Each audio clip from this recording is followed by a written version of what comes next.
Hello students. Last video में हमने chapter number 2 start करा था, यूनिट्स एंड मेजरमेंट। उसके अंदर हमने फिजिकल क्वांटिटी के बारे में पढ़ा था। हमने देखा था कि हर वो चीज़ जो मेजर करी जा सकती है उसको हम एक फिजिकल क्वांटिटी बोलते हैं। उसके बाद में हमने उसके टाइप्स देखे थे। दो टाइप की फिजिकल क्वांटिटी होती है। नंबर फर्स्ट आपकी fundamental physical quantity, number second derive physical quantity. Fundamental physical quantity क्या होती है अपनी कि जो बिल्कुल बेसिक होती है, उन इंडिपेंडेंट होती है, किसी के भी ऊपर डिपेंडेंट नहीं होती वो क्वांटिटीज। उसमें अपनी 7 क्वांटिटीज थी: mass, length, time, temperature, current, luminous intensity and amount of substance. ये आपकी 7 फंडामेंटल क्वांटिटीज थी। इसके अलावा अपनी डिराइव्ड क्वांटिटीज होती है जो कि फंडामेंटल क्वांटिटी की हेल्प से बनती है, डिपेंडेंट होती है फंडामेंटल क्वांटिटी पे। तो अपनी ये जो 7 फंडामेंटल क्वांटिटी है, इसके अलावा जितनी भी क्वांटिटीज होती है वो सब डिराइव क्वांटिटीज में काउंट होती है। फॉर एग्जांपल आपका स्पीड हो गया, वेलोसिटी, एक्सेलरेशन, ये सब फोर्स हुआ, ये सब किस में आता है? आपके डिराइव क्वांटिटीज में।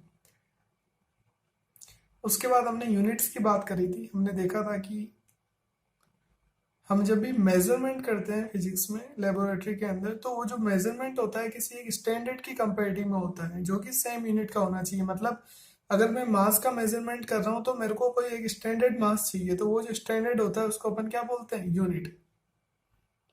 और पूरे वर्ल्ड के अंदर एक single system of units follow हो, इसलिए जो बना था उसको क्या बोलते हैं अपन? ऐसा यूनिट। उसके बाद हमने हमारी जो डिफरेंट फंडामेंटल यूनिट्स थी, 7 फंडामेंटल यूनिट्स थी, उनकी हमने डेफिनेशंस पढ़ी थी। ठीक है, तो वो जो डेफिनेशन थी उसके बारे में मैंने बताया था। आपने जब पढ़ी होगी उनको तो आपको थोड़ा सा टफ लगा होगा उनको रीड करना, याद करना, लेकिन बेसिक क्या है कि उनके ऊपर कोई न्यूमेरिकल कॉन्सेप्ट नहीं है अभी अपने सिलेबस के अंदर। आपको जस्ट उनकी डेफिनेशन पता होनी चाहिए कि वो बोलते किसको है। इस वीडियो में हमारा जो फर्स्ट टॉपिक है वो है abbreviations in powers of 10। Abbreviations का मतलब होता है शॉर्ट फॉर्म। जो 10 की पावर है उनको मतलब शॉर्ट फॉर्म में क्या नेम देते हैं, उनको हम बोलते हैं एब्रीविएशन। ये अपन को डायरेक्टली याद रखना है, क्योंकि अपने जो आंसर्स होंगे अपन देखते हैं जनरली कि जब मैकेनिक्स के क्वेश्चन सोल्व करते हैं ग्रेविटेशन से रिलेटेड, तो आपकी जो 10 की पावर्स होती है वो काफी ज्यादा होती है, क्योंकि आपके प्लैनेट्स के मास, उनके बीच की डिस्टेंसेस, रेडियस क्या होती है? काफी ज्यादा होती है 10 की पावर में। और ऐसे ही जब हम एटम्स, न्यूक्लियाई और ये वाले जो चैप्टर्स पढ़ेंगे 12th में, उसमें हम क्या देखते हैं कि उनकी जो डिस्टेंसेस होती है, न्यूक्लियर साइज होती है, एटॉमिक साइज होती है, वो की काफी ज्यादा कम होती है। एटॉमिक मास होते हैं काफी ज्यादा कम होते हैं, तो वो 10 टू पावर में माइनस में काफी ज्यादा जाते हैं। तो इसलिए 10 टू पावर प्लस में काफी ज्यादा, माइनस में काफी ज्यादा जब होता है तो हम उसे क्या रखते हैं? शॉर्ट फॉर्म में कोई नेम होता है, इसलिए उसे हम बोलते हैं एब्रीविएशंस इन पावर्स ऑफ 10। बहुत से इनमें से अपन ने पढ़ रखे हैं, जो नहीं पढ़ रखे वो अपन को यहाँ देखने और याद रखने हैं सबको ही। अपन दोनों बात करेंगे। जैसे जो 10 की पावर 1 होता है, 10 की पावर प्लस 1, उसको हम बोलते हैं डेका।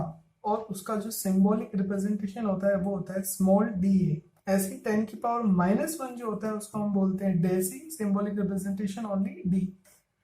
ऐसे ही 10 टू पावर प्लस 2 को हम बोलते हैं hecto, representation H. 10 to power minus 2 को बोलते हैं सेंटी, सी, स्मॉल सी। तो ये जो सेंटी है, ये वही वाला सेंटी जो कि अपना स्केल जो बनी होती है ना, सेंटीमीटर स्केल, जो अपन अभी जनरली क्लास में यूज लेते हैं, तो ये वही वाला सेंटी है 10 टू पावर माइनस 2। ऐसे 10 टू पावर 3 को बोलते हैं किलो। इसका जो सिंबॉलिक रिप्रेजेंटेशन होता है स्मॉल के। और 10 टू पावर माइनस 3 को मिली, रिप्रेजेंटेशन स्मॉल एम। 10 की पावर 6 को मेगा, कैपिटल एम। 10 की पावर माइनस 6 को माइक्रो, ये इसका सिंबॉलिक रिप्रेजेंटेशन होता है। यू के शेप का होता है ये।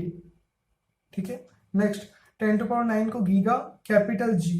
कहाँ पे कैपिटल है, कहाँ पे स्मॉल है, आपको बहुत ज्यादा अच्छे से याद रखना है इसको। ऐसे 10 टू पावर माइनस 9 को नैनो। तो नैनो जो वर्ड है उसी से आपका बना हुआ एक ब्रांच है पूरी की पूरी इंजीनियरिंग के अंदर, नैनो टेक्नोलॉजी, नैनो इंजीनियरिंग। तो उसका मतलब क्या है कि उसके अंदर जो आपकी फील्ड्स हैं जिनकी स्टडीज की जाती है, उन सब सब्सटेंसेस की, डिवाइसेस की जो साइज होती है वो क्या होती है? नैनोमीटर की रेंज में होती है। एब्रीविएशन इसका क्या है? Symbolic small N. ऐसे 10 टू पावर 12 को टेरा, कैपिटल टी। और ऐसे 10 टू पावर माइनस 12 को पीको, स्मॉल पी। तो ये आपको याद रखना है। जनरली आपके किलो, मिली, मेगा, माइक्रो और गीगा और नैनो, ये तो आपके कुछ ज्यादा ही काम आएंगे, इसलिए ये तो आपको याद रखना ही है। ठीक है, नेक्स्ट कुछ एग्जांपल कैसे है, जैसे अपन बोलते हैं कि भाई किलोमीटर, तो जो किलो है, किलो क्या है, किलो आपका 10⁻³ है, जिसको हम किलो बोलते हैं। ठीक है, तो किलो का मतलब ओनली क्या होता है, 10⁻³ अब उसको किसके भी आप आगे आप लगा दो, जैसे किलो को मीटर के आगे लगा दिया तो किलोमीटर हो गया, मतलब 1000 मीटर। ऐसे ही मिली एम्पियर, अब एम्पियर अपन को पता है करंट की ऐसा यूनिट होती है, लेकिन मिली, मिली का मतलब ओनली क्या होता है, 10⁻³ तो मिली का मतलब क्या है, 10⁻³ रिप्रेजेंटेशन में क्या लिख सकते हैं, स्मॉल एम। आपको स्मॉल कैपिटल का बहुत ज्यादा अच्छे से याद रखना है, क्योंकि स्मॉल एम की जगह अगर आप कैपिटल एम कर देते हो तो उसका मतलब होता है मेगा। ठीक है, तो ये थोड़ा सा आपको काफी ज्यादा ध्यान रखना है स्मॉल और कैपिटल का। ऐसे ही 1 नैनो सेकेंड, सेकेंड किसकी यूनिट होती है, टाइम की ऐसा यूनिट होती है, लेकिन नैनो का मतलब क्या होता है, 10⁻⁹ और सिंबॉलिक एब्रिविएशन स्मॉल एन। ठीक है, नेक्स्ट ऐसे ही सेंटीमीटर, सेंटीमीटर कितना होता है, 10 सेंटी का मतलब क्या होता है, 10⁻², तो 10⁻² मीटर। अब अपन बात करते हैं कुछ प्रैक्टिकल यूनिट्स की। लास्ट वीडियो में मैंने बात करी थी ऐसा यूनिट की कि ये ऐसा यूनिट होती है, अब इनको वर्ड में यूज करेंगे जब भी कोई साइंटिफिक प्रोसेस या इन्वेंशन आके कुछ होगी, टेक्नोलॉजी कुछ शेयर होगी, तो वो हमेशा किसके ऊपर होगी, ऐसा यूनिट के ऊपर होगी। लेकिन काफी जो यूनिट्स होती है, जो प्रैक्टिकल यूनिट्स हम काम में लेते हैं फिजिक्स में, क्योंकि हर जगह पे ऐसे यूनिट काम में नहीं ले सकते, क्योंकि कुछ कुछ जो आपकी डायमेंशन होती है वो काफी ज्यादा बड़ी होती है, और कुछ कुछ जो डायमेंशंस होती है वो काफी ज्यादा छोटी होती है, तो वहां पे हम वैसा यूनिट बहुत अनकन्वीनियंट हो जाता है यूज करना, वहां पे बहुत ऑकवर्ड टाइप हो जाता है, इसलिए हम काफी जगह पे प्रैक्टिकल यूनिट्स काम में लेते हैं। तो डिफरेंट डिफरेंट फील्ड्स के अंदर कैसे हम प्रैक्टिकल यूनिट्स काम में लेते हैं और क्या क्या होती है वो हम अभी पढ़ रहे हैं। फर्स्ट है practical units for measuring small distances, मतलब जो आपकी काफी ज्यादा स्मॉल डिस्टेंसेस होती है, न्यूक्लियर साइज की जो स्मॉल डिस्टेंस होती है उस लेवल की, उसको हम कैसे पढ़ते हैं, उसकी कौन कौन सी प्रैक्टिकल यूनिट्स होती है वो हम पढ़ रहे हैं। ये सारे प्रैक्टिकल यूनिट्स आपको लर्न करनी है। Practical units, first Fermi. ठीक है, फर्मी होता कितना है, एक फर्मी कितना होता है, 1 फर्मी, ये आपको याद रखना है, सिंबॉलिक रिप्रेजेंटेशन है इसका, 10⁻⁻15 मीटर, सबसे छोटा है ये। ठीक है, सबसे छोटी जो यूनिट होती है इसकी, इसको बोलते हैं फर्मी। क्या होता है फर्मी, किस लिए काम किस लिए आ रहा है, देखो यार, कोई भी जो आपकी प्रैक्टिकल यूनिट बनाई हुई है उसका कोई ना कोई क्या पर्पज है, कोई जितनी भी आपकी प्रैक्टिकल यूनिट्स है कोई ना कोई उसका पर्पज है, बिना पर्पज के कुछ भी नहीं होता फिजिक्स में। तो ये आपको थोड़ा सा ध्यान रखना है कि हर उसका कुछ ना कुछ मतलब है। आपके फर्मी जो है वो किस लिए काम आती है, used for measuring nuclear size, इसका मतलब आपकी जो न्यूक्लियर साइज होगी वो आप जब भी मेजर करोगे वो किस में मेजर करोगे, फर्मी के अंदर मेजर करोगे, 10⁻⁻15 के लेवल के आसपास। नेक्स्ट एंगस्ट्रॉम, एंगस्ट्रॉम क्या होता है, used for expressing wavelength of light, मतलब जब भी हम लाइट की वेवलेंथ की बात करेंगे तो उसको हम एंगस्ट्रॉम की टर्म्स में डिफाइन करेंगे।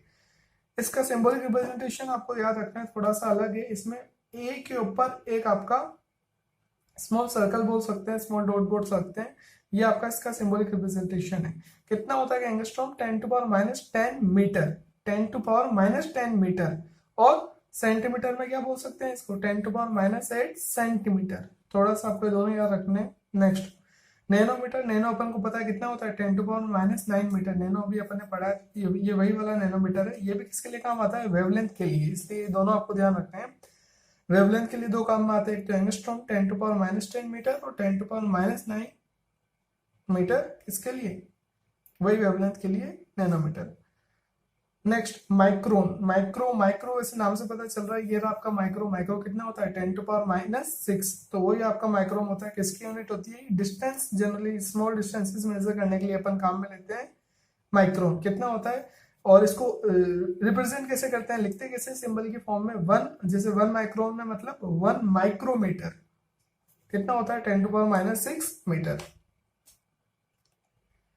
नेक्स्ट प्रैक्टिकल यूनिट्स की अपन बात कर रहे हैं, practical units for measuring large distances, मतलब जब अभी अपन ने क्या बात करी, स्मॉल डिस्टेंसेस की, मतलब जब काफी ज्यादा कम डिस्टेंस होती है, न्यूक्लियर डिस्टेंस की लेवल की अपन बात करते हैं।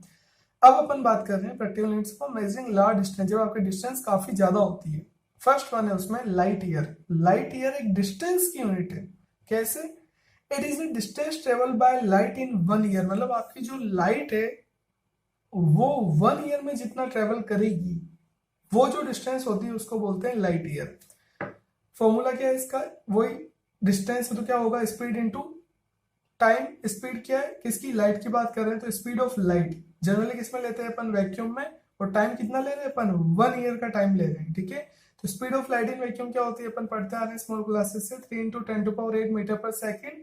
और 1 ईयर में अपन ऐसे यूनिट की बात कर रहे हैं, ध्यान रखना वेलोसिटी की बात, यहाँ पर डिस्टेंस की बात आ रही है जो कि मीटर में अपन कैलकुलेट करेंगे, तो आपकी ऐसे यूनिट में बात करनी है। तो वेलोसिटी की यूनिट क्या ली अपन, स्पीड की मीटर पर सेकेंड, और ऐसे ही टाइम की यूनिट क्या लेंगे, सेकेंड। तो 1 ईयर में कितना टाइम होता है, 365.25 डेज। 365 डेज नहीं होते, 365.25 डेज होते हैं। नेक्स्ट और ये तो डेज हुए। अब आवर में कितना आवर होते हैं, 1 डे में कितना आवर होते हैं, 24। ऐसे ही 24 और कितने मिनट होते हैं, 60 मिनट। और कितने सेकंड होते हैं, 60 सेकंड। तो ये हुआ आपका पूरा का पूरा क्या, टाइम। और ये आपकी क्या थी, वेलोसिटी।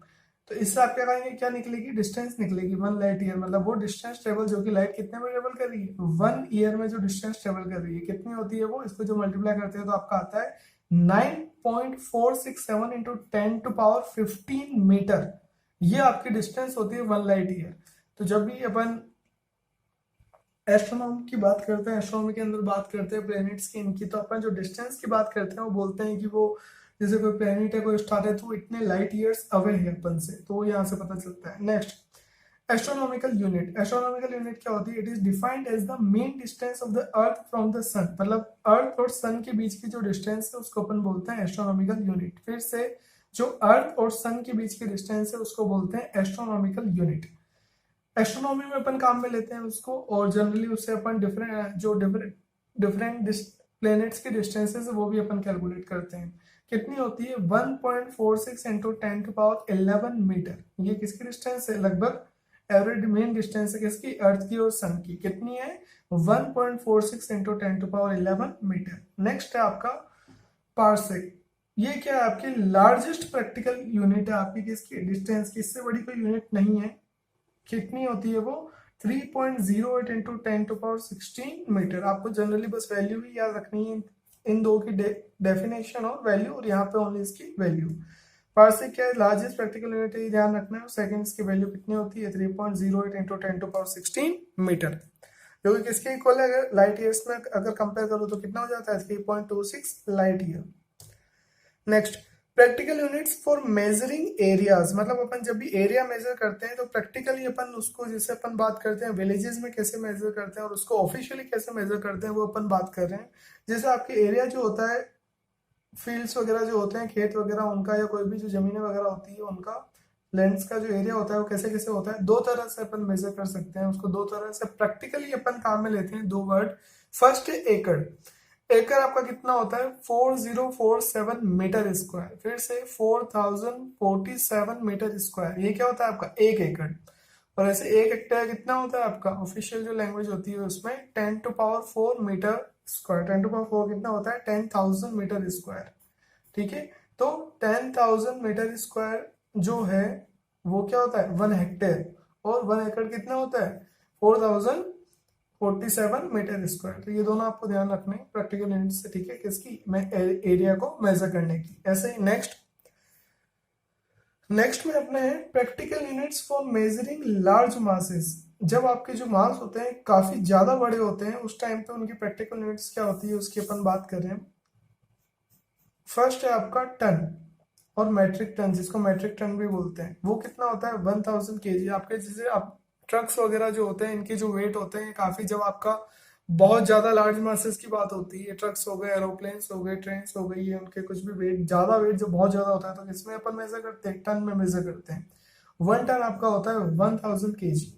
ऐसे क्विंटल, अपन जैसे मंडी वगैरह में जाते हैं कुछ, तो वहां पे जो कोई भी आपके बोरे वगैरह खरीदने होते हैं, परचेज होते हैं, तो वहां पे जो बिकते हैं वो किसमें बिकते हैं, क्विंटल में बिकते हैं। क्विंटल आपका कितना होता है, 100 केजी। Next, pound. केक वगैरह आप लेने जाते हो तो आपको जनरली उसमें नहीं मिलता है, पाउंड में मिलता है। ऐसे अपन ने सीजीएस सिस्टम के अंदर बात करी थी, एक सीजीएस था, एक एफपीएस था, एक एमकेएस था। तो आपका जो एफपीएस सिस्टम होता है उसमें क्या होता है, जो डिस्टेंस होती है वो किसमें होती है, फुट में, मास किसमें होता है, पाउंड में, टाइम किसमें होता है, सेकंड। एफपीएस सिस्टम में तो वो जो पाउंड है, और केक भी पाउंड में मिलता है, जनरली एग्जांपल दे रहा हूँ क्योंकि कॉमन है। तो 1 पाउंड में कितना वेट होता है आपका, 0.4536 केजी। मतलब ये हाफ केजी भी नहीं होता, ठीक है, ये हाफ केजी भी नहीं होता है 1 पाउंड के अंदर, आधा किलो भी नहीं होता है। 0.4536 kg, जिसमें आप ठीक है। तो टन कितना होता है आपका 1000 kg, quintal 100 kg, pound 0.4536 kg। ऐसे ही आपकी जो लार्जेस्ट डिस्टेंस होती है, वो लार्जेस्ट मास होता है वो कितना होता है, Chandrasekhar limit. One Chandrasekhar limit कितना होता है, 1.4 times the mass of the sun. मतलब सन का जो मास है उसका 1.4 टाइम्स होता है आपका क्या, चंद्रशेखर लिमिट। ये आपका मैक्सिमम मास की लिमिट है। तो अभी अपन ने क्या क्या पढ़ा, प्रैक्टिकल यूनिट किसकी, डिस्टेंसेस की कौन कौन सी होती है। लाइट ईयर कितना होता है, लाइट जो एक साल में डिस्टेंस ट्रेवल करती है उसको बोलते हैं लाइट ईयर, ये उसकी वैल्यू। ऐसे एस्ट्रोनॉमिकल यूनिट क्या होती है, मेन डिस्टेंस होती है अर्थ के और सन के बीच की। एस्ट्रोनॉमिकल यूनिट मेन डिस्टेंस अर्थ और सन के बीच की। ऐसे ही पार्सेक क्या होती है, लार्जेस्ट प्रैक्टिकल यूनिट होती है। ठीक है। नेक्स्ट अपन ने बात करी एरिया की, दो टाइप के अपन ने एरिया पढ़े। फर्स्ट एकड़ कितना होता है 4047 मीटर स्क्वायर है, और एक हेक्टेयर कितना होता है 10,000 metre square. Next large masses की प्रैक्टिकल यूनिट, टन कितना होता है 1000 kg, क्विंटल कितना होता है 100 kg, पाउंड कितना होता है 0.4536 kg, और चंद्रशेखर लिमिट कितनी होती है 1.4 times the mass of the sun. Next हम पढ़ रहे हैं practical units for measuring small masses. मतलब जब आपका जो मास होगा वो काफी ज्यादा कम होगा। अभी अपन ने जस्ट पहले लार्ज मासेस की बात करी थी, अब अपन बात कर रहे हैं स्मॉलर मासेस की। स्मॉलर मासेस की जब भी बात होती है तो आपकी बात आती है जो आपकी जिसमें मेजर किया जाता है उसका नाम है एटॉमिक मास यूनिट। फिर से स्मॉल काफी ज्यादा, जब बहुत ज्यादा वेरी स्मॉल मासेस होते हैं तो वो जो आपके मेजर किए जाते हैं वो मेजर किए जाते हैं एटॉमिक मास यूनिट में। क्या होता है atomic mass unit, it is defined as the 1/12 of the mass of the one carbon atom. ठीक है। कार्बन एटम जो होता है उसका 1/12 मास का, कार्बन एटम का जो मास है आपका 12 कार्बन, जो आपका कार्बन एटम है उसका जो मास है उसके मास का 1/12। फिर से कार्बन एटम के मास का 1/12 जो होता है उसको क्या बोलते हैं, atomic mass unit. Small form में क्या बोलेंगे इसको, एटॉमिक मास यूनिट का क्या हो जाएगा, AMU। फिर से एटॉमिक मास यूनिट की शॉर्टर फॉर्म क्या हो जाएगी, एटॉमिक का A, मास का M, यूनिट का U, तो 1 AMU। और उसको और ज्यादा शॉर्ट के लिए अपन 1U भी बोलते हैं। ठीक है। तो जो आपका कार्बन 12 जो होता है, कार्बन 12 जो एटम होता है उसका 1/12 मास का कितना होता है 1.6 इंटू 10⁻27 kg। फिर से जो आपका कार्बन 12 एटम होता है उसका 1/12 कितना होता है मास का, उसको बोलते हैं atomic mass unit, shorter form में AMU। और उसका वैल्यू कितनी होती है 1.66 इंटू 10⁻27 kg। अभी क्यों का क्या काम आता है कि क्या क्या मेजर करते हैं इसमें और क्या क्या होता है इसमें। The mass of the proton और neutron is of the order of 1 AMU। अब आपका जो प्रोटॉन और न्यूट्रॉन होता है वो काफी ज्यादा कम होता है, तो उनका जो मास वगैरह होता है वो इसकी रेंज में अपन कैलकुलेट करते हैं। अपन जब चैप्टर नंबर 11-12 पढ़ेंगे 12th की फिजिक्स में, तब अपना सारी जितनी भी चीजें होगी सब AMU के अंदर ही चलेगी मास की, क्योंकि अपन वो चैप्टर का नाम ही यही है, एटम्स और न्यूक्लियर। तो इसलिए आपको ये काफी ज्यादा ध्यान में रखना है। Next practical units for measuring time. मतलब टाइम जो अपन मेजर करते हैं उसकी प्रैक्टिकल यूनिट्स क्या क्या है। फर्स्ट वन है सोलर डे। सोलर डे क्या होता है, it is a time taken by earth to complete one rotation about its own axis with respect to sun. मतलब सन के रेस्पेक्ट में जब आपकी जो अर्थ है वो एक रोटेशन कंप्लीट करती है अपनी एक्सिस पे। फिर से आपकी अर्थ खुद की सेल्फ एक्सिस के ऊपर जब वन रोटेशन कंप्लीट करती है, किसके अबाउट, किसके रेस्पेक्ट में, सन के रेस्पेक्ट में जब कंप्लीट करती है उसको क्या बोलते हैं कि एक सोलर डे आपका क्या हो गया, कंप्लीट हो गया। फिर से आपकी अर्थ को अपने खुद के एक्सिस पे एक रोटेशन करने में जो टाइम लगता है सन के रेस्पेक्ट में, उस टाइम को क्या बोलते हैं, solar day. Next solar year क्या होता है, it is a time taken by the earth to complete one revolution around the sun in its orbit. मतलब सन के अराउंड जो अर्थ का ऑर्बिट है उस ऑर्बिट के अंदर जब आपकी जो अर्थ है वो पूरा एक रिवोल्यूशन कंप्लीट कर लेती है, एक पूरा रिवोल्यूशन कंप्लीट करती है, उसको क्या बोलते हैं, सोलर ईयर कंप्लीट हो गया। सोलर ईयर कितना होता है आपका, वन सोलर ईयर होता है 365.25 एवरेज सोलर डेज। वही वन सोलर ईयर का मतलब वही आपका 1 ईयर, और वन सोलर डे मतलब वही लगभग आपका 1 डे की बात हो रही है। 1 डे कितना होता है और 1 ईयर कितना होता है, सिंप्लीफिकेशन के लिए बता रहा हूँ। तो ये आपका सोलर ईयर के मतलब आपका जो अर्थ है उसको अपने सन के अराउंड जो ऑर्बिट है उसके घूमने में कितना टाइम लगता है उसको रिवोल्यूशन में, 365.25 एवरेज सोलर डेज। नेक्स्ट होता है आपका लीप ईयर। लीप ईयर क्या है आपका कि the year which is divisible by 4। सबसे पहली चीज क्या याद रखनी है आपको कि the year which is divisible by 4। Next, in which the month of the February is 29 days. Leap year, अब जनरली अपन को क्या याद है कि 29 डेज होते हैं, उसको लीप ईयर बोलते हैं, लेकिन उसके अलावा एक और चीज आपको ध्यान रखनी है, वो वाला ईयर जो किससे डिवाइड होता है, 4 से डिवाइड होता है। Next, practical units for measuring pressure, कि प्रेशर को मेजर करने के लिए प्रैक्टिकल यूनिट्स क्या होती है। कुछ कुछ तो अपन ने बात कर रखी है, अपन ने 9th क्लास में हल्का फुल्का फ्लूइड मैकेनिक्स पढ़ा था, फ्लूइड के बारे में पढ़ा था, तो अपन ने देखा था कि प्रैक्टिकल यूनिट्स में अपन ने क्या क्या देखा था कि न्यूटन पर, पहली बात तो प्रेशर आपका होता है क्या, हल्का सा आपको आइडिया दे रहा हूँ, प्रेशर आपका क्या होता है, फोर्स पर यूनिट एरिया। ठीक है, तो यहाँ से आपकी जो यूनिट निकलती है वो क्या निकलती है, न्यूटन पर मीटर स्क्वायर, और न्यूटन पर मीटर स्क्वायर को क्या बोलते हैं, पास्कल। तो प्रेशर की जो आपकी ऐसा यूनिट होती है वो क्या होती है, पास्कल। तो ये तो बात भी ऐसा यूनिट की, लेकिन अब वही मैं कह रहा हूँ कि कभी कभी जैसा आपका प्रेशर है, कभी कभी बहुत ज्यादा हो जाता है, कभी कभी बहुत कम होता है प्रेशर। तो प्रेशर के लिए जो डिफरेंट प्रैक्टिकल यूनिट्स होती है, कन्वीनियंट यूनिट जो होती है, वो अपन उसको बोलते हैं प्रैक्टिकल यूनिट। तो वो क्या क्या होती है, एक तो होती है 1 बार। ठीक है, 1 बार किसके इक्वल होता है, 1 एटमॉस्फेरिक प्रेशर के। फिर से 1 बार किसके इक्वल होता है, 1 एटमॉस्फेरिक प्रेशर के। ठीक है, और 1 एटमॉस्फेरिक प्रेशर की वैल्यू कितनी होती है, 10⁵ न्यूटन पर मीटर स्क्वायर। मतलब एक तो 1 न्यूटन पर मीटर स्क्वायर, फिर से देख लो 1 न्यूटन पर मीटर स्क्वायर को अपन क्या बोलते हैं, 1 पास्कल। 1 न्यूटन पर मीटर स्क्वायर को क्या बोलते हैं, 1 पास्कल। लेकिन जब 10⁵ न्यूटन पर मीटर स्क्वायर होता है, उसको अपन क्या बोलते हैं, 1 एटमॉस्फेरिक प्रेशर। फिर से 1 न्यूटन पर मीटर स्क्वायर को बोलते हैं 1 पास्कल। लेकिन जब 10⁵न्यूटन पर मीटर स्क्वायर होता है, उसको बोलते हैं एटमॉस्फेरिक प्रेशर, और उसी को क्या बोलते हैं, 1 बार। ठीक है, नेक्स्ट, वैसे ये बता क्या रहा है आपका, आप सोच रहे होंगे कि यार क्या मतलब निकला ये वाला जो पढ़ने से एटमॉस्फेरिक प्रेशर से। तो ये जो होता है आपका अभी एटमॉस्फेरिक प्रेशर है, इसका मतलब अभी आपके ऊपर जो प्रेशर लग रहा है उसकी वैल्यू है ये। हाँ सही में, अभी आपके ऊपर जो प्रेशर लग रहा है उसकी वैल्यू है ये। एयर जो आपके ऊपर, एटमॉस्फेयर जो आपके ऊपर प्रेशर लगा रहा है वो इतना ज्यादा है, 10⁵न्यूटन पर मीटर स्क्वायर। तब आप सोच रहे होंगे कि यार ये मेरे को फील क्यों नहीं हो रहा। अगर आपके पर मीटर स्क्वायर के ऊपर जो फोर्स लगता है, प्रेशर लगता है, वो कितना होता है, 10⁵।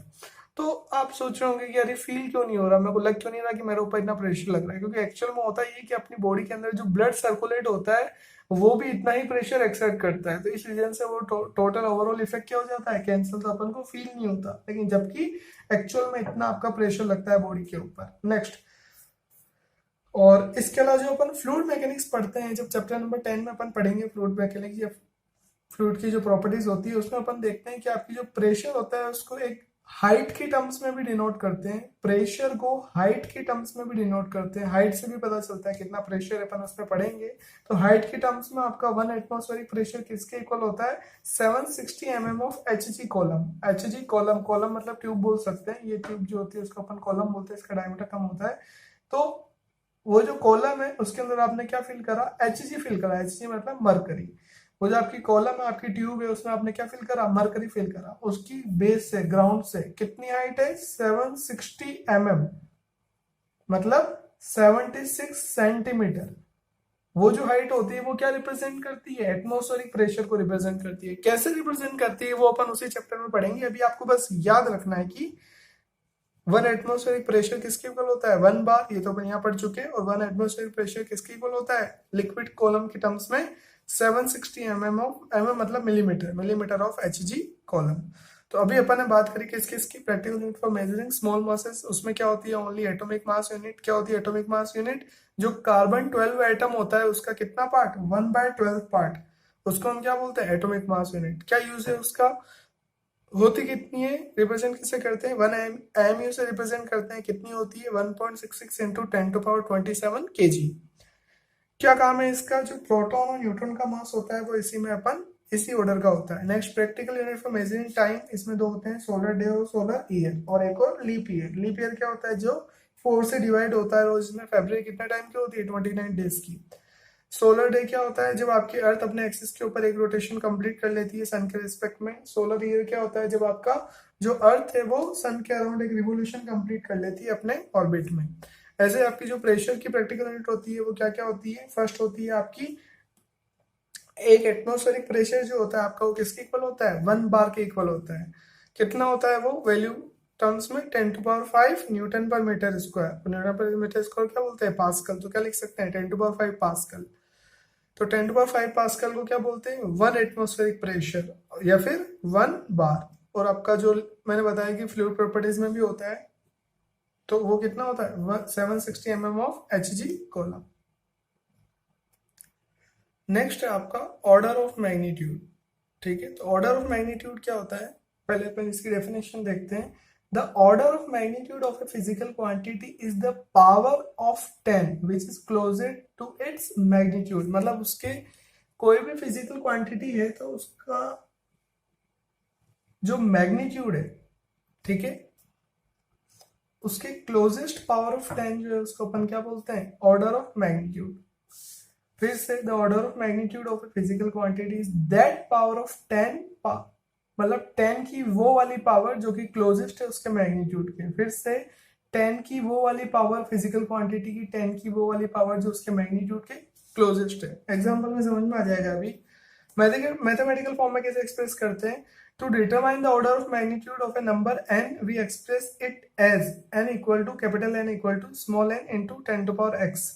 तो जो आपकी ऑर्डर ऑफ मैग्नीट्यूड है किसी भी नंबर n का, वो कैसे पता चलेगा, वी एक्सप्रेस है ये।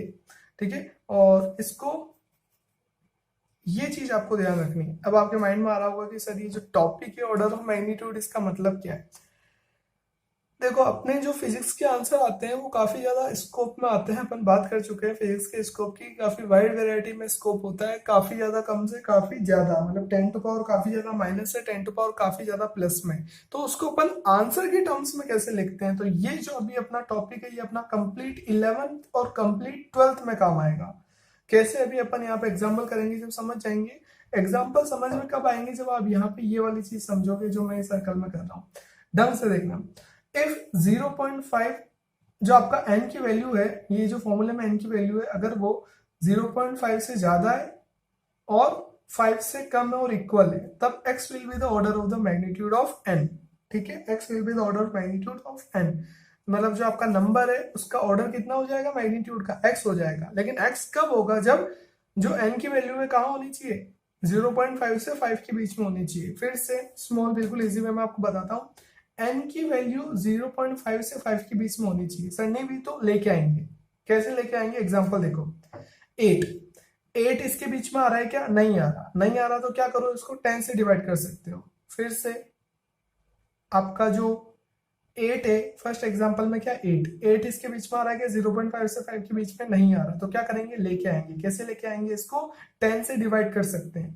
ठीक है, क्योंकि अगर जैसे मैं अब 80 तो करने से रहा, तो पहले करूंगा तो डेसिमल पहले लगा दिया मैंने, तो 0.8, क्या 0.8 इसके बीच में आ रहा है, हाँ आ रहा है। तो अब 0.8 लगाएंगे तो कंप्लीट नंबर कैसे होगा, जब यहाँ पे मैं क्या लिखूंगा 10⁻1। ये देखो, तो अब इसको क्या लिख सकते हैं 0.8 इंटू 10⁻1। इसका मतलब भी क्या होता है, 8 ही होता है। लेकिन आंसर में लिखते कैसे हैं, ऐसे लिखते हैं। क्यों लिखते हैं ऐसे, उसका ऑर्डर ऑफ मैग्नीट्यूड 1 निकला अपना। तो पहली चीज, ऑर्डर ऑफ मैग्नीट्यूड क्या बताता है कि कौन सी फिजिकल क्वांटिटी बड़ी है, कौन सी फिजिकल क्वांटिटी छोटी है। किस टर्म्स में बताता है, 10⁻ की टर्म्स में बताता है। फिर से ऑर्डर ऑफ मैग्नीट्यूड बताता है क्या, कि कौन सी फिजिकल क्वांटिटी बड़ी है, कौन सी फिजिकल क्वांटिटी छोटी है, किसकी टर्म्स में, 10 की पावर की टर्म्स में। तो फिजिक्स के हर आंसर को जब भी आपको न्यूमेरिकल करोगे, कुछ भी करो, तो आपको फिजिक्स के हर आंसर को किस टर्म्स में लिखना है, इसी टर्म्स में लिखना है। नेक्स्ट 49 को आपको किस टर्म्स में लेके आना है, 0.5 से 5 के बीच में लेके आना है। अगर मैं यहाँ पे 4.9 कर देता हूँ तो वो इसके बीच में आ जाएगा। तो 4.9 करूंगा तो फिर क्या हो जाएगा 10⁻1। तो यहाँ पे फिर से वही निकल गया 4.9 इंटू 10⁻1। तो आंसर जब आप लिखोगे तो 49 नहीं लिखोगे, क्या लिखोगे 4.9 इंटू 10⁻1। इस टाइप से आप लिखते हो। क्यों लिखते हो, क्योंकि आप ऑर्डर ऑफ मैग्नीट्यूड बताते हो। नेक्स्ट 52 अपन देखते हैं कि अगर एक डेसिमल आगे लाता हूं तो कितना होगा 5.2, लेकिन वो भी 5 से ज्यादा आ रहा है, तो अपन को 5 से और कम करना है, क्योंकि 0.5 से 5 के बीच में होनी चाहिए। मतलब फर्स्ट डिजिट जो है आपकी वो ओवरऑल, मतलब आपका जो न्यूमेरिकल वैल्यू आ रही है, फिर से देख लो, ये पूरी फिजिकल क्वांटिटी है आपका। ये है क्या, n equal to small n into 10⁻x। ये पूरी फिजिकल क्वांटिटी, ये कोई नंबर आपको दे रखा है, उसको आपको किस टर्म्स में करना है, इस फिजिकल क्वांटिटी की टर्म्स में करना है। ठीक है, जहां पे आपका n किसके बीच में होना चाहिए, 0.5 से 5 के बीच में होना चाहिए, उसके इक्वल हो सकता है। तब जो आपकी x 10 टू पावर होगी वही आपका क्या होगा, ऑर्डर ऑफ मैग्नीट्यूड। तो ये आपको n का ध्यान रखना है, ठीक है। बस आपको तो अब आप बना क्या रहे हो, यहाँ पे जो बना रहा हूँ ये क्या बना रहा हूँ, n बना रहा हूँ। ये जो आपके बने हुए क्या बने हुए, n बने हुए। तो जैसे मैं आपका 52 है, 52 को अगर मैं 5.2 लिखता हूँ तो फिर भी आपका n इसके बीच में नहीं आ रहा। तो फिर मैं एक और आगे गया, तो एक और आगे गया तो कितना हो गया 0.52। तो कितना आगे चला गया, 2 आगे, जो 10 टू पावर कितनी हो गई 2। तो ऑर्डर ऑफ मैग्नीट्यूड कितना हो गया 2। नेक्स्ट 555, 555 में आप देखो कि एक डेसिमल लगाता हूँ तो भी नहीं आता है, 2 लगाता हूँ तो भी 5.5। तो मेरा आंसर किस, आपका n किस में होना चाहिए, स्मॉल n। 5 से कम है 5 के इक्वल। तो 5 से अगर 5.55 करता हूँ तो भी 5 से इक्वल ग्रेटर देन हो जाता है, वो नहीं रख सकते। तो एक और डेसिमल आगे करना पड़ेगा। तो कितना हो जाएगा 0.555 इंटू 10 टू पावर 3। तो ऑर्डर ऑफ मैग्नीट्यूड कितना हो गया 3। ऐसे ही 1001 है, तो 1001 के आगे अगर एक बार लगाता हूँ डेसिमल तो कितना आता है 100.1। 2 बार लगाता हूँ तो 10.1। 3 बार लगाता हूँ डेसिमल तो तीसरे पे तो 1.001। तो ये मेरा n किसके बीच में आ गया, 0.5 के और 5 के बीच में आ गया। तो ये मेरा आंसर हो जाएगा कितना 1.001 10 टू पावर 3। अब और ऐसे ही आपका नेक्स्ट 753,000। अब इसमें भी जब मैं क्या करता हूँ डेसिमल लगाते जाता हूँ, लास्ट 7 पॉइंट करता हूँ तो भी 7 भी ज्यादा जा रहा है, तो उससे भी कम करना है तो बिल्कुल सबसे आगे लगाना पड़ेगा डेसिमल, उसको n को उसके बीच में लाने के लिए। नेक्स्ट 0.135, यहाँ से आपको थोड़ा ढंग से देखना है, यहाँ से आपको समझ में आ जाएगा अपन ये वाला जो टॉपिक है और डेप्थ में क्लियर हो जाएगा आपके। ढंग से देखना 0.135, 0.135 आपका मिनिमम कितना होना चाहिए n, 0.5, 0.5 और यहाँ पे कितना है 0.1। फर्स्ट डिजिट क्या रही 0.1। तो 0.1 तो रख ही नहीं सकते क्योंकि ये तो कम हो गया। अब इसको ज्यादा करना पड़ेगा। अभी तक अपन कम कर रहे थे, या इससे ऊपर जो एग्जांपल है उसमें अपन कम कर रहे हैं। अब अपन को ज्यादा करना है क्योंकि n को किसके बीच में लाना है, इसके बीच में लाना है। तो अब अपन ज्यादा कर रहे हो, ज्यादा कर रहे हो तो इसको 10 से क्या करेंगे, मल्टीप्लाई करेंगे। ठीक है, 10 से क्या करेंगे, 10 टू पावर -1 से मल्टीप्लाई करेंगे। तो इसलिए अपन जब मल्टीप्लाई कर रहे हैं तो कितना हो जाएगा ये 1.35। इसको 10 से मल्टीप्लाई करा कितना हो गया 1.35। लेकिन ओवरऑल सेम रखना है तो क्या करना पड़ेगा 10 से डिवाइड भी करना पड़ेगा। तो कितना आ जाएगा 10 टू पावर -1। फिर से इसको मैं ऊपर नीचे 10 से मल्टीप्लाई कर रहा हूँ तो यहाँ ऊपर कितना हो जाएगा 1.35 और ये नीचे 10 है, ये ऊपर आएगा कितना हो जाएगा 10 टू पावर -1। तो यहाँ पे ऑर्डर ऑफ मैग्नीट्यूड कितना है -1। ठीक है, तो आपको ये आंसर ना लिख के ये आंसर लिखना है। क्यों लिखना है, क्योंकि आपके n की वैल्यू इसके बीच में नहीं आ रही। नेक्स्ट 0.05, इसको मैं एक डेसिमल आगे करता हूँ तो कितना होगा 0.5। लेकिन आपका 0.5 से तो क्या होना चाहिए, ज्यादा होना चाहिए। तो और एक और मल्टीप्लाई करेंगे तो कितना हो जाएगा 5 इंटू 10 टू पावर 2। तो order of magnitude -2। Last example ये बहुत अच्छा है 0.99। अब 0.99 किसके बीच में आ रहा है, इसी के बीच में आ रहा है। फिर से देख लो 0.99 आपका 0.5 से बड़ा है और 5 से छोटा है। तो आपको कोई भी चेंज करने की रिक्वायरमेंट नहीं हो, कोई भी चेंज करने की रिक्वायरमेंट। तो यहाँ पे ऑर्डर ऑफ मैग्नीट्यूड कितना हो गया 0। तो ये जो टॉपिक होगा आपको कंफ्यूजिंग लगा होगा, इतना कंफ्यूजिंग नहीं है। मैं फिर कह रहा हूँ करते क्यों है ये जानने के लिए कि आपकी फिजिकल क्वांटिटी में कौन सी बड़ी है कौन सी छोटी है। और ये जो लिखा जाता है इस टर्म्स में आपके फिजिक्स के आंसर लिखे जाते हैं। जितने भी आपके आंसर होंगे लगभग इसी टर्म्स में होंगे। आपको बस ध्यान क्या रखना है कि आपका जो स्टार्टिंग की डिजिट हो, ये जो एंड वाली डिजिट है वो किसमें होनी चाहिए 0.5 से बड़ी और 5 से क्या होनी चाहिए, कम होनी चाहिए, उसके बराबर होनी चाहिए। बस आपको इतना सा ध्यान रखना है। ये आपके जनरली काम नहीं आएगा, ये आपके आंसर रिटर्न फॉर्म है फिजिक्स के अंदर, ये थोड़ा सा आपको ध्यान रखना है। अपन कुछ क्वेश्चंस कर रहे हैं बिल्कुल बेसिक से न्यूमेरिकल, जो अभी अपन ने अभी तक पढ़ा है उसके बेसिस पे। फर्स्ट है आपका how many light years are there in 1 metre. 1 metre के अंदर कितने लाइट ईयर होते हैं। अब अपन को पता है कि लाइट ईयर क्या होता है, वो डिस्टेंस जो कि लाइट क्या करती है, कवर करती है 1 साल में। फिर से लाइट ईयर क्या होता है, वो डिस्टेंस जो कि लाइट कवर करती है 1 साल में। तो 1 लाइट ईयर की वैल्यू अपन को पता है, मैंने कहा था आपको लर्न करनी है। तो कितनी होती है 1 लाइट ईयर की वैल्यू होती है 9.46 इंटू 10 टू पावर 15 मीटर। ठीक है, तो इसको उल्टा लिख सकते हैं क्योंकि अपन को आंसर किस में चाहिए 1 मीटर की वैल्यू चाहिए। तो अपन को यहाँ से क्या निकालना पड़ेगा 1 मीटर। तो कैसे समझ सकते हैं, इसको उल्टा लिख दो कि 9.46 इंटू 10 टू पावर 15 मीटर मिला के क्या बनाते हैं 1 लाइट ईयर। तो अगर 1 मीटर करना है तो क्या कर दूंगा, दोनों साइड इससे डिवाइड कर दूंगा। फिर से सुन लो, ये वही मैथ्स वाला एग्जाम क्वेश्चन है आपकी जो मैथ्स में करते थे 9, 10 में और स्मॉल क्लास में, वैसे ही क्वेश्चन है कि अगर इतने मीटर मिला के 1 लाइट ईयर बन रहा है तो 1 मीटर कितने में बनेगा। तो दोनों साइड में अगर मैं इस क्वांटिटी से मल्टीप्लाई कर दिया, अगर इस साइड में इसी क्वांटिटी से डिवाइड करूंगा तो क्या हो जाएगा, डिवाइड करना है, सॉरी मल्टीप्लाई नहीं डिवाइड करना है। तो दोनों साइड में अगर इस क्वांटिटी से डिवाइड करूंगा तो ये यहाँ पे तो कैंसिल हो जाएगी और यहाँ पे 1 लाइट ईयर के नीचे आ जाएगी, ठीक है। यहाँ पे 10⁻15 जो है किसमें प्लस में, ऊपर जाके क्या हो जाएगा 10⁻−15, और जब उसको मैं डिवाइड करूंगा किससे 9.46 से, तो क्या आ जाएगा 1.057 इंटू 10⁻−16 लाइट ईयर। तो ये आपका क्या निकला, 1 मीटर में कितने लाइट ईयर होते हैं, ठीक है। अपन को पता क्या है, उल्टा अपन को पता है 1 लाइट ईयर में कितने मीटर होते हैं, ठीक है। तो 1 मीटर में कितने लाइट ईयर होते हैं, तो इसको कहाँ लेके जाओगे, उसके नीचे। बिल्कुल सिंपल सा क्वेश्चन है। Next, what is the number of the electron that would weigh 1 kg। 1 kg के अंदर कितने इलेक्ट्रॉन है आपसे पूछ रहा है, जबकि आपको मास दे रखा है किसका, 1 इलेक्ट्रॉन का।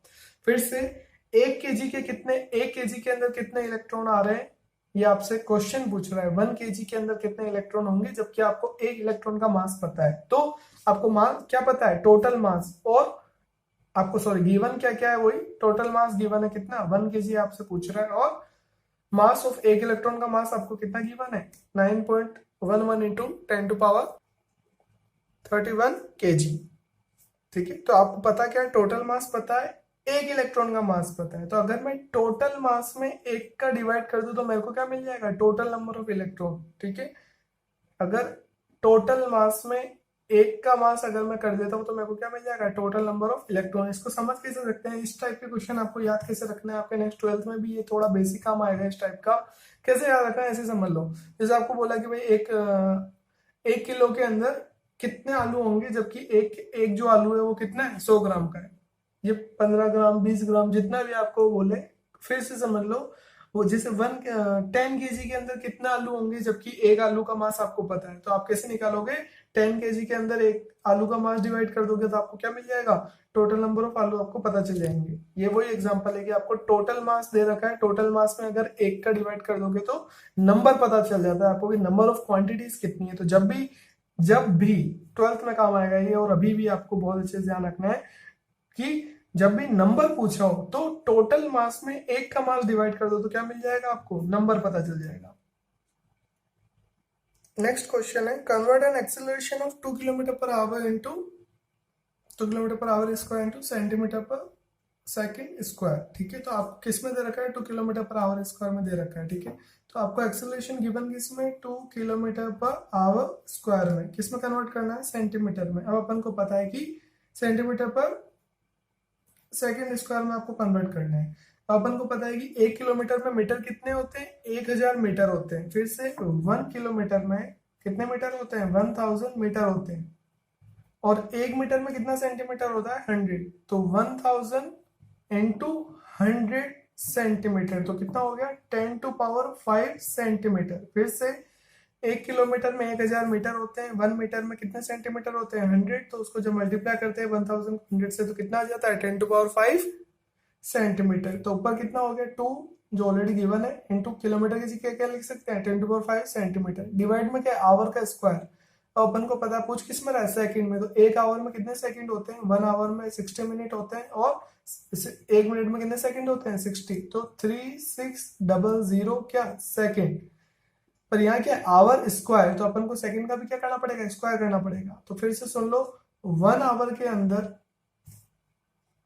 कितने सेकंड होते हैं, 3600 सेकंड।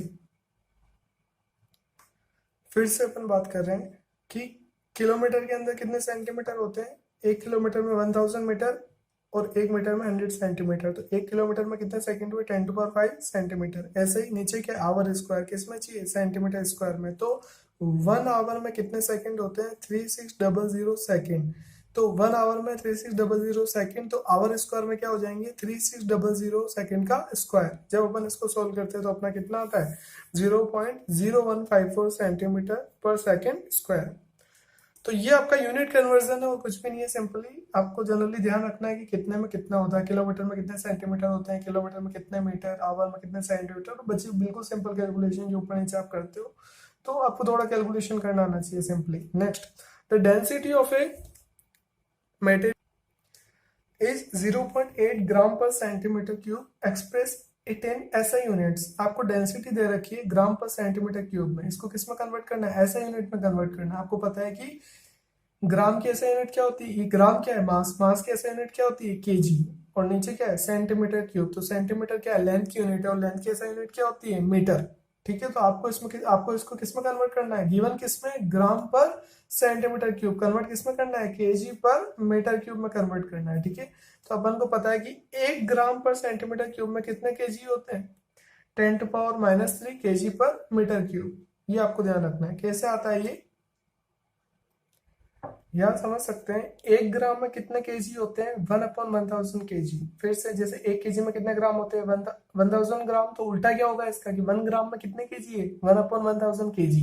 ऐसे ही सेंटीमीटर को मीटर में कन्वर्ट करना है, तो 1 मीटर में कितने सेंटीमीटर होते हैं, 100। 1 मीटर में कितने सेंटीमीटर होते हैं, 100। तो 1 सेंटीमीटर में कितना मीटर होगा, 1/100। फिर से 1 मीटर में कितने सेंटीमीटर होते हैं, 100 सेंटीमीटर। तो उल्टा 1 सेंटीमीटर में कितना मीटर होगा, 1/100 मीटर। यहाँ क्या लिख रखा है, 10⁻³ तो यहाँ पे क्या लिख देंगे, 10⁻3। जब इसको अपन सोल्व करेंगे तो अपना कितना आ जाएगा, 10 ओवरऑल कट उठा के जो बचेगा वो कितना होगा, 10⁻³ केजी पर मीटर क्यूब। तो ऐसा अपन कन्वर्ट करते हैं। यहाँ मैंने सोल्व करा आपका। तो 1 ग्राम पर सेंटीमीटर क्यूब में कितने आपके केजी पर मीटर क्यूब होते हैं, 10⁻3। आपको कितने में चाहिए, 0.8 में चाहिए। ये 1 में होते हैं, 0.8 में चाहिए। तो कैसे मल्टीप्लाई कर देंगे, 0.8 से। दोनों साइड 0.8 से मल्टीप्लाई करेंगे तो आपका 0.8 जब 10⁻³ इससे मल्टीप्लाई होगा तो कितना जाएगा, 800 केजी पर मीटर क्यूब। यहाँ 10⁻+ ध्यान रखना है, जब अपन 1 ग्राम पर सेंटीमीटर को इसको कन्वर्ट करके इसको जब सॉल्व करते हैं तो ये आपका क्या आता है, ये आपका आता है ये कि ऊपर क्या आता है, ये ऊपर क्या लिख रखा है, 1/1000 और वो मल्टीप्लाई होकर यहाँ कितना है, 1/100। 1/100 की पावर कितनी है, 10⁻³ तो जब इसको अपन ऊपर ले जाते हैं तो ये कितना हो जाता है, 100 इंटू 100 तो ये कट के 3 से 3 कट हो जाते हैं, बचता कितना है, 1000 इसलिए। ठीक है, तो ये आपको कितना आता है, 10⁻3। तो इसलिए 10⁻3 तो 0.8 को जब इससे मल्टीप्लाई करते हैं तो कितना हो जाता है, 800 केजी पर metre cube. Next, the radius of the gold nucleus is 41.3 fermi, express its volume in metre cube. Radius given है, ठीक है, न्यूक्लियस है मतलब वही आपका स्फीयर हो गया। तो किसमें गिवन है, रेडियस कितने गिवन है, 41.3 फर्मी। लेकिन अपन को पता है ये एक फर्मी में कितने मीटर होते हैं, 10⁻15 मीटर। अब आपसे क्या पूछ रहा है, वॉल्यूम पूछ रहा है। वॉल्यूम अपन को पता है कितना होता है, 4/3 पाई r क्यूब। 4/3 पाई का कितना होगा, 22/7 r क्यूब। r कितना है, 41.3 तो 10⁻15 किसका, उसका क्यूब। तो ये क्यूब कर दिया। जब सॉल्व करते हैं तो कितना आ जाता है आपका, 2.95 इंटू 10⁻40। तो अभी अपन ने बिल्कुल बेसिक से क्वेश्चन करे, ठीक है। तो ये क्वेश्चन से अपन को पता क्या चलता है कि सबसे पहले अपन को क्वेश्चन करते टाइम क्या ध्यान रखना है कि गिवन क्या है, अपन को पता क्या है और उसको अपन को अप्लाई करना है। बिल्कुल सिंपल। कुछ इसलिए आपको क्वेश्चन क्यों करवाया मैंने, ये बताने के लिए कि आपको जो मैंने अभी प्रैक्टिकल यूनिट्स के बारे में बताया है तो आपको उनकी वैल्यूज डायरेक्ट याद होनी चाहिए। आपको याद कैसे होगी, इतनी सारी लिख लिख के। और कोई सॉल्यूशन नहीं है, ओनली लिख लिख के आप उसको याद कर सकते हो। मल्टीपल टाइम लिखोगे, मल्टीपल टाइम रिविजन करोगे तो अपने आप आपको याद हो जाएगी।